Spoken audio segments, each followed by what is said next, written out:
السلام علیکم. زمونږ او ستاسو په ژوند کې یو پاک او سپېڅلې رشته ده چې هغې ته مونږ او تاسو ورورولي وایو.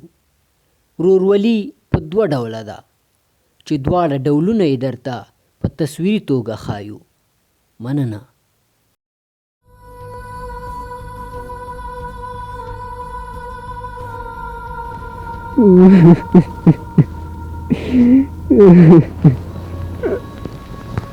قربان دې شم، بس د نور مه جاړه. زه پوهېږم چې د ورور درد ډېر سخت وي، خو څه وکړو؟ موږ او تاسو ټول د دې خاورې څخه پیدا یو او دې خاورې لاندې به ښخېږو، خو څوک مخکې او څوک وروسته. نه که نه، ما دا ډېر دردولی دی، هېڅ خوشحالي مې نه ده ورکړې. دا ولې لالا ما ته یوه جوړه کړې او ځان ته دې دوه. غلی کښېنه، زه مشر یم او ته کشر یې. په هر څه کې ما سره ځان مه سموه.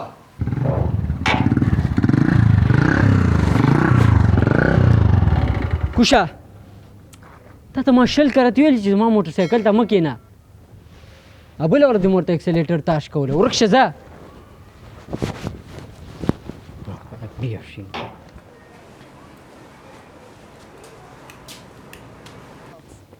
راکه تا بې دا راغستی 100 کرته مې ورته ویل چې زما موبایل کې کار مه لره.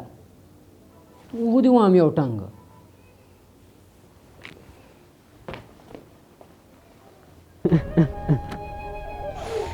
ته ما ډېر درد ورکړی دی، وروره ما وبخه. خیر دی، یو ځل راشه، زه به دا ټوله دنیا له تا قربان کړم. ما وبخه، خیر دی وروره. بس دی، بس نور مه جاړه ګرانه. دا وه لومړی ډول ورورولي. اوس راځو دویم ډول ورورولۍ ته. آمین یا رب العالمین. زبیوله، ورور پسې دې خفه یې او که نه؟ فیاضه ته هم عجیبه پوښتنه کوې. هسې علي ویل که نه چې د ورور د مرګ په ورځ زبیوله بیخي ونه ژړل. ولې ونیه، زه د ورور پر مرګ خوشحاله نه یم، بلکې په دې خوشحاله یم چې هغه ما نه راضي او خوشحاله تللی دی، خفه نه.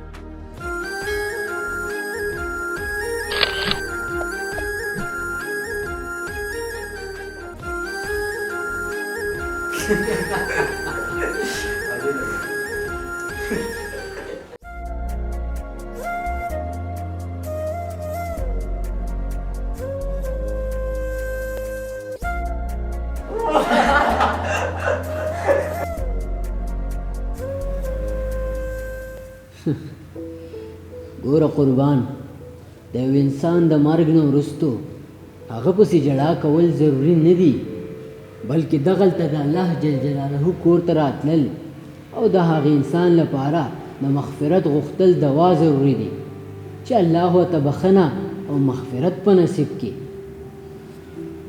زما چې څومره وسه شوې ده، خپل ورور ته مې خوشحالي او خوښي ورکړې ده، او نن دغلته د هغه لپاره دعا غوښتل هم زما او د هغې مینه ښکاره کوي چې هغه سره زه څومره مینه لرم.